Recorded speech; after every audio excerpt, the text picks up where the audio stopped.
ஐயப்பன் நோன்பு எல்லாமே முடிஞ்சிட்டு மலைக்கு போயிட்டு வந்ததால் மறுநாளே வந்து பார்த்திங்கன்னா எங்கள் வீட்டுக்காரர் சிக்கன் வாங்கிட்டு வந்தார். கிட்டத்தட்ட வந்து பார்த்திங்கன்னா ஒரு 2 வாரம் கழிச்சு இப்போ தான் வந்து சாப்பிட்றோம். எல்லாம் நோன்பும் முடிஞ்சதுக்கப்புறம் சரி நைட்டு தான் எடுத்துகிட்டு வந்தாங்க. இது ஈவினிங் போல் ஒரு 7 o'clock. அதனால் சோறு குழம்பு எல்லாமே வீட்டில் இருக்குது. நான் இன்றைக்கி சாம்பார் தான் செஞ்சுருந்தேன். அதனால் சரி ஓகே, அப்போ சிக்கன் வந்து கொஞ்சமாக போன்லெஸ்ஸாக எடுத்துகிட்டு வறுத்துடலாம் அப்படின்னு சொல்லிட்டு வறுத்துக்கிறதுக்கு தான் மசாலாலாம் சேர்த்துட்டு எப்போவுமே தேங்காய் எண்ணெயில் தான் வறுப்பேன்.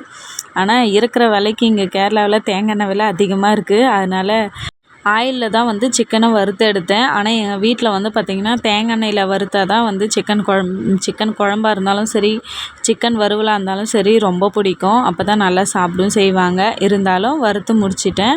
அதுக்கப்புறம் வந்து பார்த்திங்கன்னா எல்லோரும் சாப்பிட்டு முடித்தோம். இந்த வறுவல் வீடியோ வந்து நான் நெக்ஸ்ட் வீடியோவில் அப்லோட் பண்ணுறேன். ட்ரை பண்ணி பாருங்கள். அவ்வளோதான். இந்த வீடியோ பிடிச்சிருந்தா லைக் பண்ணுங்கள், சப்ஸ்கிரைப் பண்ணுங்கள். வீடியோ பார்த்ததுக்கு நன்றி.